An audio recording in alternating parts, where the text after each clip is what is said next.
Hello friends, this is Ravi Parmar और आज की वीडियो में हम जानने वाले हैं अबाउट मोटर इंश्योरेंस। तो दोस्तों, पहले हमारी जो वीडियो है वो हम स्टार्ट करें उससे पहले मैं आपको बता दूं कि ये वीडियो में कौन कौन से टॉपिक है जो हम कवर करने वाले हैं। पहला तो मोटर इंश्योरेंस क्या होती है, उसकी डेफिनेशन हम जानेंगे। फिर मोटर इंश्योरेंस के रिलेटेड जो कुछ टर्म होते हैं वो टर्म के बारे में हम बात करेंगे, जैसे आईडीवी क्या होता है, फिर एनसीबी क्या होता है, जो वेरियस एड ऑन्स होते हैं, कॉम्प्रिहेंसिव कवर क्या होता है, थर्ड पार्टी कवर क्या होता है। तो ये सारे जो टर्म्स है या इससे रिलेटेड जो भी वर्ड्स है वो पूरे हम ये वीडियो में समझने वाले हैं। तो दोस्तों, आज की वीडियो स्टार्ट करें उससे पहले मैं आपको बोलना चाहूंगा कि आप जरूर से हमारे चैनल को पहले तो सब्सक्राइब वाला जो बटन है वो दबा दीजिए और एक लाइक भी छोड़ दिए, क्योंकि ये बढ़िया वाली वीडियो है और आपको काफी यूजफुल रहेगी। तो चलिए स्टार्ट करते हैं आज की वीडियो। दोस्तों, मोटर इंश्योरेंस क्या होती है? बेसिकली मोटर इंश्योरेंस वो चीज है कि जो आपकी आपकी जो कार है या आपका जो व्हीकल है वो कोई भी फॉर्म में हो सकता है, कार हो सकती है, ट्रक हो सकती है या कोई भी अदर व्हीकल्स हो सकता है। वो व्हीकल को फ्यूचर में आने वाला जो डैमेज है, पोटेंशियल डैमेज है या लॉस है, तो वो लॉस के सामने उसको कवरेज देता है। और साथ ही साथ दोस्तों, अगर थर्ड पार्टी है कोई, वो थर्ड पार्टी की प्रॉपर्टी को आप डैमेज करते हो या फिर उसके जो बॉडीली इंजरी उसको होती है आपके व्हीकल से, तो उस टाइम पे उसको कॉम्पेंसेट करने के लिए भी ये आपको कवरेज देता है। दोस्तों, ये जो मोटर इंश्योरेंस है वो मैंडेटरी है। आज के हाल में उसको मैंडेटरी किया गया है according to motor vehicle act, जो 1938 में पास हुआ था और काफी बार उसको अमेंड भी किया गया था। यहाँ पे बोला गया है, आप स्क्रीन पे देख सकते हो कि ये मैंने ऑलरेडी आपको जो डिस्कस किया वो कवरेज आपको प्रोवाइड करता है रिलेटेड प्रॉपर्टी डैमेज। किसी की प्रॉपर्टी को आप अगर अपने व्हीकल से डैमेज करते हो, किसी को बॉडीली इंजरी अगर होती है या उसका मेडिकल एक्सपेंसेस होता है या फिर ऐसे ही कई चीज जिसमें आपको लीगल प्रोसीडिंग चलती है और सामने वाले को आपको कॉम्पेंसेशन देना पड़े, तो वो सारी चीज को कवर कौन करता है? आपका मोटर इंश्योरेंस। दोस्तों, तो हम देखेंगे अब कि मोटर इंश्योरेंस किस तरह के होते हैं। There are two types of motor insurance. पहला जो है इसे बोलते हैं हम कॉम्प्रिहेंसिव इंश्योरेंस कवर। इसमें दोस्तों आपके साथ मैंने जैसे आपको बोला कि आप जब मोटर इंश्योरेंस लेते हो तो दो तरह से आप अपने आप को कवर कर सकते हो। अगर कॉम्प्रिहेंसिव इंश्योरेंस कवर आप लोगे तो उसमें आपकी खुद की जो कार है या कोई भी आपका व्हीकल है वो, और आप कुछ एड ऑन डालोगे तो अपने आप को भी आप उसमें इंश्योर कर सकते हो। और साथ ही साथ थर्ड पार्टी इंश्योरेंस है वो कंपलसरी होता है। थर्ड पार्टी इंश्योरेंस आपको कंपलसरी लेना पड़ता है, वो हर एक के लिए मैंडेटरी है। लेकिन कॉम्प्रिहेंसिव इंश्योरेंस कवर है वो स्टैंडर्ड हो गया है और अभी सभी लोग प्रीफर करते हैं कि कॉम्प्रिहेंसिव इंश्योरेंस कवर ही वो ले। दूसरा, मैंने जैसे अभी बोला कि थर्ड पार्टी लायबिलिटी, तो वो third party liability insurance cover भी होता है, वो कंपलसरी है। आपके पास अगर गाड़ी है, टू व्हीलर, थ्री व्हीलर या फोर व्हीलर है, तो आपको थर्ड पार्टी लायबिलिटी वाला इंश्योरेंस कवर तो लेना ही पड़ता है। लेकिन आज लोग कॉम्प्रिहेंसिव इंश्योरेंस कवर, जिसे स्टैंडर्ड इंश्योरेंस कवर भी बोलते हैं, वो ज्यादा प्रीफर करते हैं, क्योंकि आपकी खुद की जो व्हीकल है वो भी उसमें उसका डैमेज भी कवर होता है और कुछ एड ऑन्स डालने से आप अपने आप को भी इंश्योर्ड कर सकते हो। दोस्तों, मोटर व्हीकल इंश्योरेंस जनरली दो तरह के कंपोनेंट उसमें जुड़े होते हैं, जिसके बारे में हमने अभी एक बात की कि थर्ड पार्टी लायबिलिटी वो मैंडेटरी, वो इंश्योरेंस जो होता है वो मैंडेटरी होता है। और थर्ड पार्टी को अगर आप कोई फिजिकल इंजरी करते हो या उसकी प्रॉपर्टी को डैमेज करते हो तो वो उसमें कवर होता है, वो मैंडेटरी है। और ओनर्स डैमेज हमने अभी जो बात की कॉम्प्रिहेंसिव कवर में ये भी कवर हो जाता है, तो ये ऑप्शनल है। लेकिन हर एक आज प्रीफर करते हैं कि कॉम्प्रिहेंसिव इंश्योरेंस कवर ही वो ले। अभी बात होगी प्रीमियम की कि ये इंश्योरेंस कवर जो होता है इसका प्रीमियम कितना रहता है। तो दोस्तों, ये जो प्रीमियम है इसको कुछ फैक्टर्स है वो अफेक्ट करते हैं। कौन से? पहला तो टाइप्स ऑफ व्हीकल, आपका व्हीकल कौन सा है, आपका प्राइवेट व्हीकल है या उसका कॉमर्शियलाइज यूज होता है। अगर प्राइवेट व्हीकल है तो इसका इंश्योरेंस कॉमर्शियलाइज्ड जो व्हीकल है उससे कम रहेगा, क्योंकि कॉमर्शियलाइज जो व्हीकल होते हैं डे टू डे बेस में उसका वो ट्रांसपोर्टेशन की सर्विस देते हैं, तो उस हिसाब से उसका मीन्स उसका रिस्क ज्यादा रहता है। तो उस हिसाब से उसका जो इंश्योरेंस होता है वो ज्यादा होता है, और प्राइवेट कार वगैरह होती है तो उसका इंश्योरेंस थोड़ा कम रहता है। दूसरी के फिजिकल कंडीशन, आपके जो ड्राइवर गाड़ी चला रहा है अगर आपकी, तो वो ड्राइवर की, आपकी गाड़ी चलाने वाले ड्राइवर की फिजिकल कंडीशन क्या है उस पर भी डिपेंड करता है। तो अगर उसकी हेल्थ अच्छी नहीं है तो वहां पे आपको प्रीमियम ज्यादा देना पड़ेगा, अदरवाइज प्रीमियम नॉर्मल रहेगा। जियोग्राफिकल एरिया भी इसमें इम्पैक्ट करता है। आप कौन से जियोग्राफिकल एरिया में रहते हो, और वहां पे अगर आप हिली जो रोड होते हैं वहां पे हिली एरिया में रहते हो तो वहां पे रोड बिगड़ी हुई होती है, और दूसरे भी कुछ फैक्टर्स होते हैं जियोग्राफिकल एरिया में।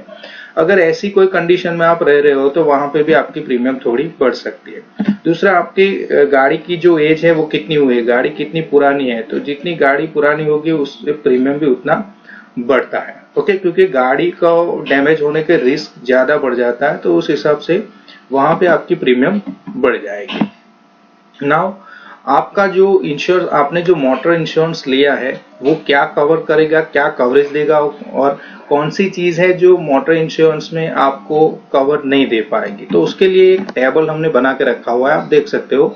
आपको अगर एक्सीडेंट से लॉस और डैमेज बाय एक्सीडेंट, अगर एक्सीडेंट से डैमेज होती है या लॉस होता है आपके व्हीकल को, फायर से मीन्स आग की वजह से, या फिर बिजली गिरने से, या अगर आपकी जो व्हीकल है वो चोरी हो जाती है या उसके ऊपर कोई मैलिशियस एक्ट होती है, नेचुरल डिजास्टर की वजह से उसमें लॉस और डैमेज होता है, तो वहां पे आपको आपका जो मोटर इंश्योरेंस है ये वाली चीज को कवर कर लेगा।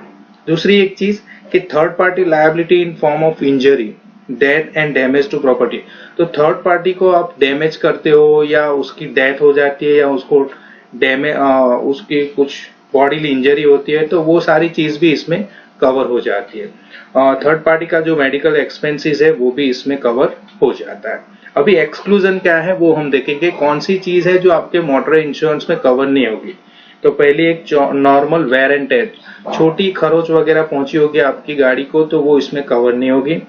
Damage when person driving without licence, अगर आप लाइसेंस के बगैर गाड़ी चला रहे हो तो वहां पे आपको इंश्योरेंस कवर नहीं मिलने वाली। अगर आप लाइसेंस से बिना चला रहे हो और साथ में आप अगर अल्कोहल के इन्फ्लुएंस में गाड़ी चला रहे हो और कहीं पे आपने डैमेज कर दिया तो वहां पे आपको इंश्योरेंस आपको ये वाली चीज है, ये जो भी डैमेज हुआ होगा या किसी को बॉडीली इंजरी हुई तो ये इंश्योरेंस में कवर नहीं होगा। अच्छा, डैमेज ड्यू टू वॉर या ऐसी कोई कंडीशन हो, वहां पे भी अगर कुछ डैमेज होता है आपकी व्हीकल को तो वो भी इसमें कवर नहीं होती है। अभी कुछ इंपॉर्टेंट टर्म्स है वो हमें समझने काफी जरूरी है, क्योंकि आगे जैसे हम इसके एड-ऑन्स को एक्सप्लेन करेंगे तो इसमें ये सारे वर्ड है ये यूज होंगे। जैसे कि पहला हम बोलते हैं आईडीवी। आईडीवी मीन्स उसे कहते हैं इंश्योर्ड डिक्लेयर्ड वैल्यू। ओके, तो ये इंश्योर्ड डिक्लेयर्ड वैल्यू क्या होती है, तो दोस्तों मैं सिंपल वे में आपको समझा दूं कि जब आप नई गाड़ी खरीदते हो तो उस वक्त आप इंश्योरेंस लेते हो, तो इंश्योरेंस का वो 10 या 15% वो जो आपकी गाड़ी की जो वैल्यू है वो 10 या 15% घटा के उसकी आईडीवी वो लोग लगाते हैं, इंश्योर्ड डिक्लेयर्ड वैल्यू।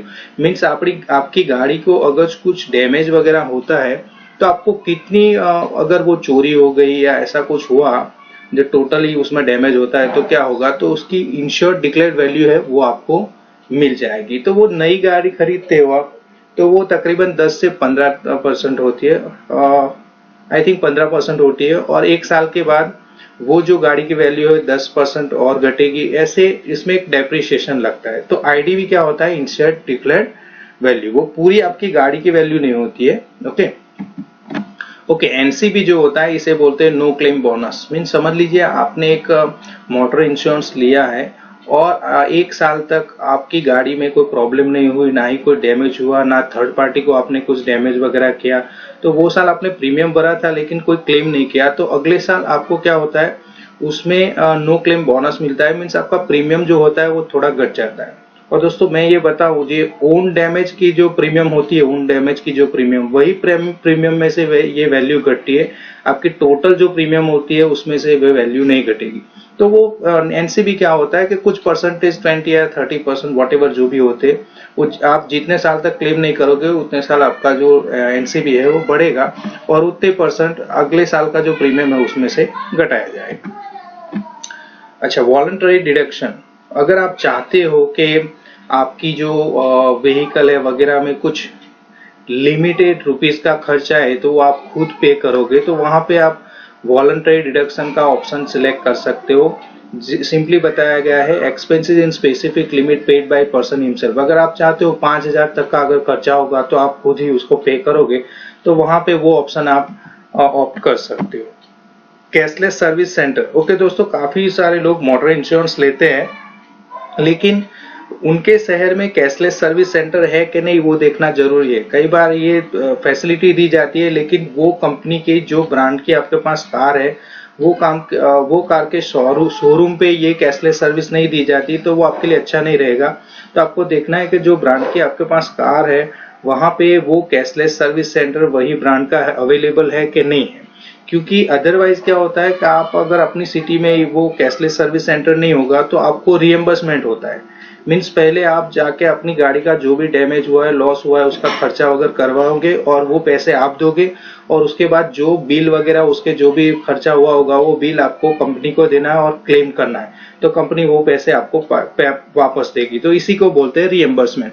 तो अगर कैशलेस सर्विस सेंटर अवेलेबल होंगे तो आपको कोई पैसे देने की जरूरत नहीं पड़ेगी, आप वहीं चले जाए कैशलेस सर्विस सेंटर पे, आपकी गाड़ी डैमेज जो भी हुई है उसका खर्चा जो भी होगा उसके लिए आपको कोई भी पैसा देना नहीं पड़ेगा। अदरवाइज रिएम्बर्समेंट की फैसिलिटी अवेलेबल होती है।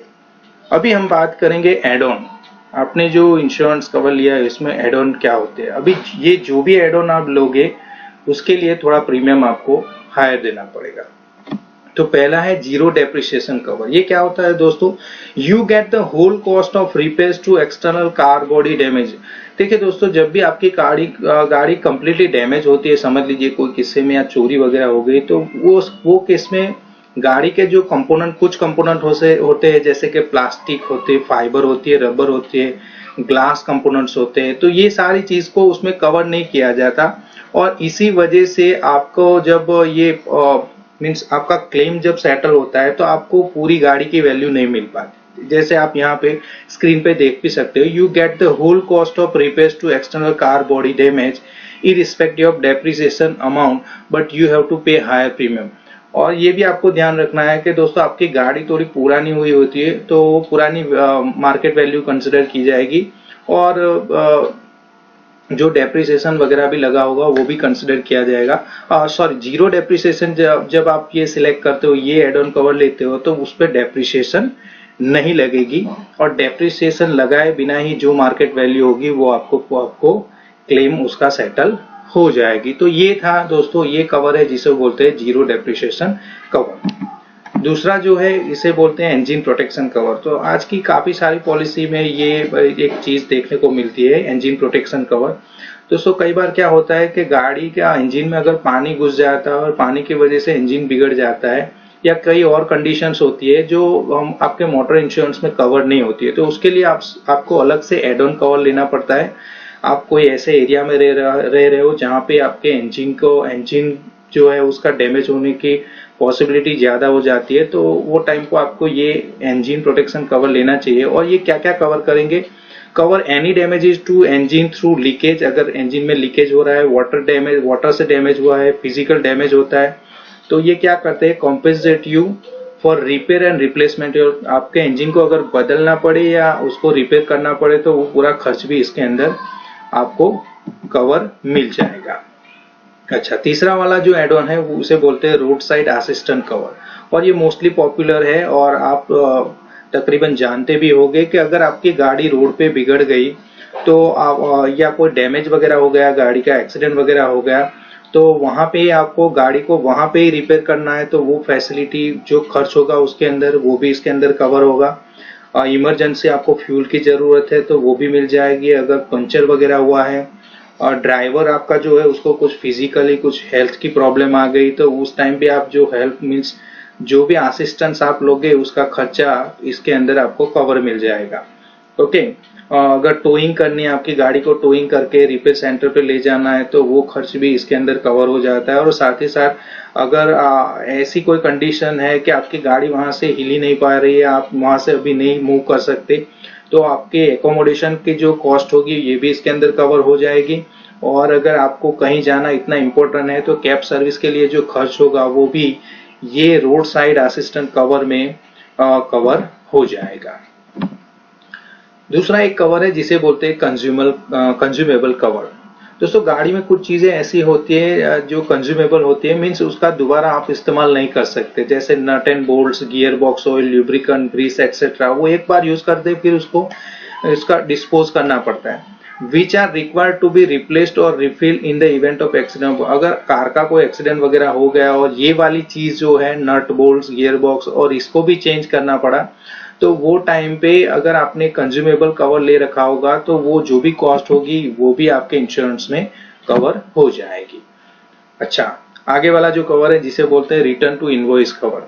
दोस्तों ये काफी इंपॉर्टेंट कवर है एड ऑन, और ये मैं चाहूंगा कि हर एक को ये कवर लेना ही चाहिए, क्योंकि इसमें क्या बोला गया आप स्क्रीन पे देख सकते हैं। If you lose your car completely due to fire और थेफ्ट, अगर आग लग गई या चोरी से आपकी कार कंप्लीटली आपने लॉस कर दी है, योर इंश्योरेंस कंपनी पे यू ओनली आईडीवी। तो कंपनी आपको इंश्योर्ड डिक्लेयर्ड वैल्यू जो होती है वही आपको देती है, जिसके बारे में मैंने आपको आगे बोला। जो आईडीवी होती है वही आपको प्रोवाइड करती है। आप जब पॉलिसी लेते हो तो आप खुद के हिसाब से भी डिसाइड कर सकते हो कि आपको कितनी इंश्योर्ड डिक्लेयर्ड वैल्यू चाहिए। तो आपको कंपनी आईडीवी ही प्रोवाइड करती है, which is much lower than invoice value of the car. आपकी कार की जो आप जब खरीदी थी तो इनवॉइस वैल्यू से ये आईडीवी काफी कम होती है। तो ये कवर से क्या होगा, you can get as much as your invoice value of the car in this cover. ये कवर आपने लेके रखा होगा तो आपके क्लोज टू आपकी इनवॉइस वैल्यू, आपकी इनवॉइस वैल्यू के क्लोज टू आपको आपकी कार की क्लेम करोगे तो वो क्लोज टू आपको रिटर्न मिल जाएगी, तो वो आपके लिए बढ़िया रहेगा। पर्सनल एक्सीडेंट कवर की अगर बात करें तो अगर आपको कुछ खुद एक्सीडेंट हुआ है तो आप खुद के लिए ओन डैमेज के लिए, ओन डैमेज तो नहीं बोलेंगे लेकिन ओन बॉडीली इंजरी जो होगी उसके लिए भी आपको जो खर्चा वगैरह होगा वो इसमें ये कवरेज में मिल जाएगा। उसके साथ आपकी गाड़ी में कोई भी पैसेंजर बैठे होंगे और उनको भी अगर बॉडीली इंजरी कुछ हुई तो उनका खर्च भी ये जो मोटर इंश्योरेंस कवर में आपने अगर अननेम पैसेंजर कवर ले रखा है तो उनका खर्च भी इसमें कवर हो जाएगा।